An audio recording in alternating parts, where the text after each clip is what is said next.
खांसी कॉफ। आयुर्वेद ने इस रोग को कास्ट के नाम से तथा आधुनिक चिकित्सा विज्ञान ने कॉफ के नाम से प्रचलित किया है। लक्षण तेज आवाज के साथ खांसी होना।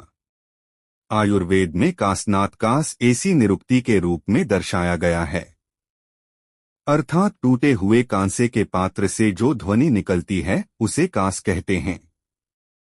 छाती में दर्द, कभी कभी कफ पड़ता है। अक्सर खांसी सूखी होती है।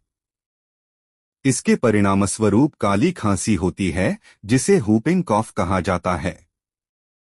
इसमें चेहरा लाल हो जाता है और खांसी का वेग शुरू हो जाती है। दोनों खांसी के बीच में हूप की ध्वनि आती है। कफ न निकलने के कारण सीने में दर्द होना।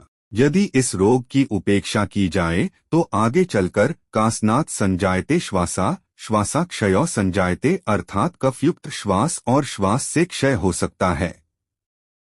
प्रकार आयुर्वेद में दोष के अनुसार प्रकार बताए गए हैं। इसके अलावा खांसी के दो मुख्य प्रकार हैं, एक सूखी खांसी, दो बलगम वाली खांसी।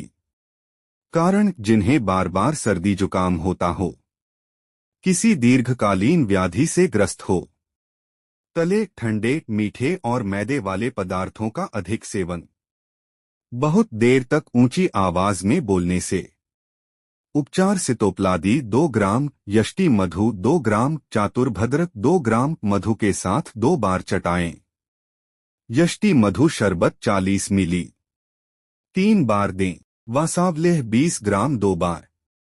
कफ वाली खांसी में बहेड़े का टुकड़ा चूसना अच्छा रहता है या बहेड़े का शरबत पिलाएं। बहेड़ा और कंठकारी सर्वोत्तम औषधि है, इसलिए कंठकारी घृत, कंठकारी अवलेह, बहेड़ा सिरप आदि का प्रयोग करें। इसमें चित्रकादि वटी, लसुनादि वटी आदि दीपनपाचन औषधियों का प्रयोग करें।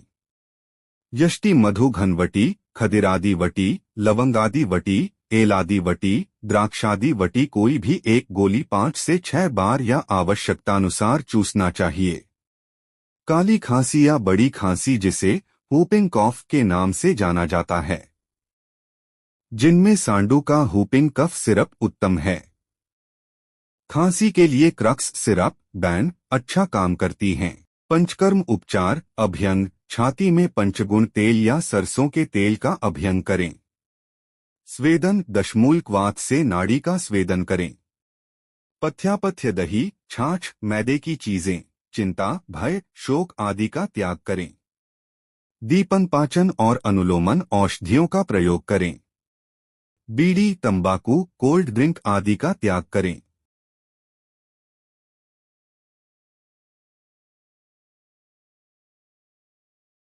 लाइक, शेयर, सब्सक्राइब कीजिए।